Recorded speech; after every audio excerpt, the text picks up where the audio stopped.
The new Necromancy Conjure is here. That's right, the 4th Conjure. It is available and you can conjure it with all of your other little ghoulies and ghosties as well. Does this make Necromancy broken?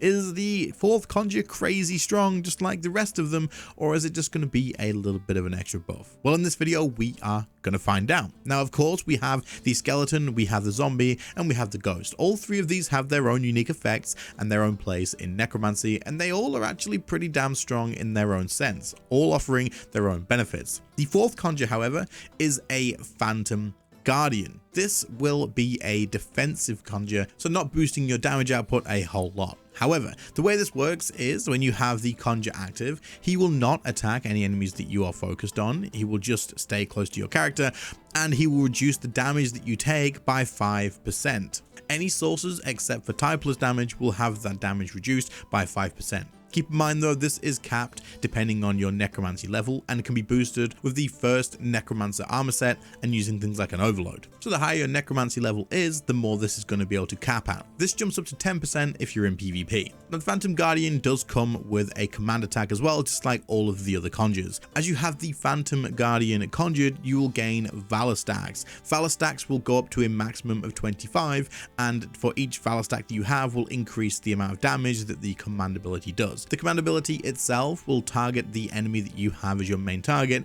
and deal AoE damage around it. Now the damage is quite low, however you can increase this by having more Valor stacks. If you have a maximum amount of Valor stacks, you can get a pretty decent hit out of this. From what I've seen, it's between about 7,000 to 9,000 damage. So while it's nothing incredible, it is definitely something that you can maybe use if you have nothing else going for you. However, this conjure is not focused on outputting more damage, it is mostly focused on just reducing the damage you take. But this is AoE, so it's definitely something that can have its uses in places that may need a bit of AoE damage. So to be able to unlock the Phantom Guardian, you will have to get to tier 5 in your talent tree at the Well of Souls, and then you can unlock this with a talent point. And then once you reach tier 6, you can then get the Command Phantom Guardian for another talent point as well. This means that if you've unlocked Split Soul or Conjure Undead Army, or just finished your talent tree, you can just go ahead and claim this. There's no new quest requirement or anything like that. You can just go ahead and grab it and then get to PVMing. Don't forget to right click on your Conjure Undead Army and press customize,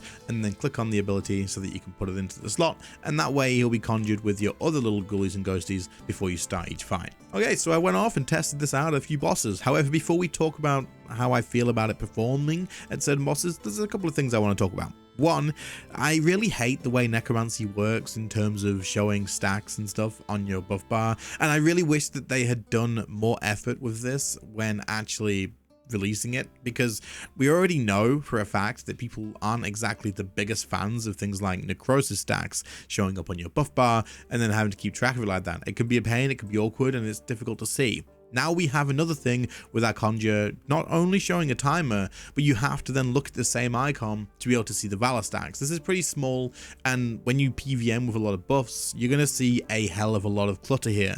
We didn't really need this to have the clutter. It maybe would have been nice if you could do something with the conjure itself. Maybe there'll be like a little icon on him, or maybe you get an extra something somewhere that shows you the stacks of your actual Phantom Guardian's Valor stacks. Something else other than just plopping it on the buff bar and saying, there you go, this is what you've got. Another thing that a few people were quite confused about was the tooltips attached to this conjure. However, we can go over it real quickly. The tooltip for the Phantom Guardian for conjuring him says that it will conjure the Phantom Guardian from the underworld for 1 minute. Makes sense, that's fine. And then it says protects against harm, reduces damage taken from core damage types by up to 5%, capped at 205, and then it says 10% next to it. Now, one thing that was throwing off a few people, and I at first was like, wait, what does this 10% difference mean? The 10% and the little cross swords means in PvP, basically. So if you're wondering, like, what does it mean by 5% and then 10%, it's in PvP. I feel like rather than having the cross swords there, you just put PvP in words maybe, but either way, now we know. And then people noticed that the cap was actually changing depending on which player was looking at it. Some players were having much lower, some players were having a little bit higher. This is because it scales off of your necromancy level, and of course the first necromancer robes will have a benefit to it as well. So your cap may be lower if you're a lower level, and if you're a higher level, it may be higher. The actual main tooltip for the Conjure as well doesn't mention that the maximum stacks of the Valor are 25. However, on the buff bar, if you hover over that, it will say that the maximum stacks are in fact 25. Maybe this just needs to be all popped on the same thing, and maybe it needs to be written a little bit more clearly, but it's just nitpicking stuff. It's not a big deal. Once you understand how it works, it's kind of okay. But this mixed with just putting the stacks on the same buff bar icon next to the actual duration of the Conjure left just feels a little bit cluttered and maybe a little bit rushed even. I don't know, maybe I'm just complaining. What do you guys think? All right, let's see how's this thing perform. So I tested this out in a few different ways in a few different places. I went to Raksha, I went to Karapak, I did an Elite Dungeon, I did Zook, and I did Zamorak at my highest in Rage for solo, and I wanted to be able to test this with the Conjure and then again without the Conjure so that I could see if I could feel a difference between them. The first thing that I noticed that this does not reduce any of the damage that you would take from using Life Transfer, which is fine. I didn't expect it to, seeing as it was typeless, but it kind of would have been cool, wouldn't it, if it would just reduce that by like just the extra 200 damage, I guess, just to shave a little bit off the top. Next up, I very quickly noticed that the damage that the Conjure does block or reduce is actually shown on the Conjure itself. This is really cool, and I liked this a lot. It's really cool to see that as like live feedback of, hey, your Conjure blocked this much damage, and you can see exactly what it's doing for you. The command ability I rarely used, in all honesty, because one, if you're in a single target 1v1 situation, for example Raksha or Karapak or Zamorak, places like this, you're just not really gonna ever get the stacks to be able to fire this thing off. It's gonna be once every Conjure, probably. However, at places like Zook or maybe Elite Dungeons where you're getting hit by multiple mobs, you may find some use for this on doing a little bit of AoE damage. It hits pretty decently for AoE, so it's definitely something to keep in mind.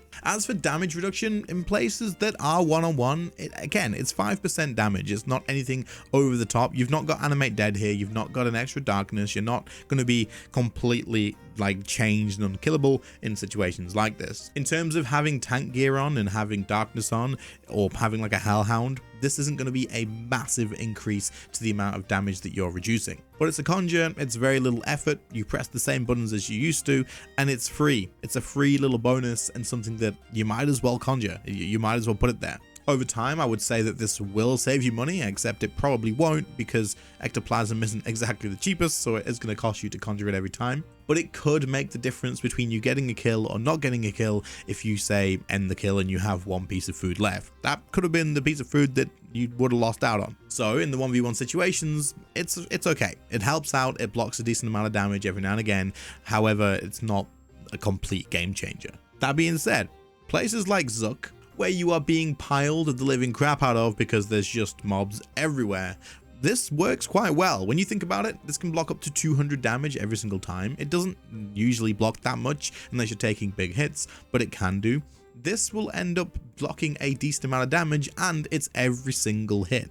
Not only are you going to be getting stacks quickly because you're being piled by so many things, you are also going to be reducing damage on every single hit you take. So eventually this all does add up pretty nicely. I actually did a Zook run here just in normal mode, but I wanted to test this out and give it a look. I used a Hellhound, I used the tank gear, and I used the new Conjure, of course, and then I just used Majorat. I didn't use like Vampirism, I didn't use Aegisaur or anything like that, and I just soul splitted the entire fight as Zook. I didn't have to worry about dying at all. It was easy. I no-fooded pretty much all of it. I screwed up a little bit at Zook himself and nearly died. I had to eat a little bit there, but that was down to skill issue and not because of the fact that I couldn't do it.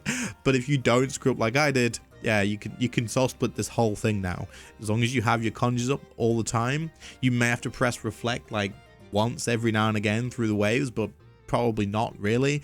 I didn't use any safe spots. I just sort of ran around like a headless chicken and killed everything in no particular order. Didn't have to worry about any prayers or anything.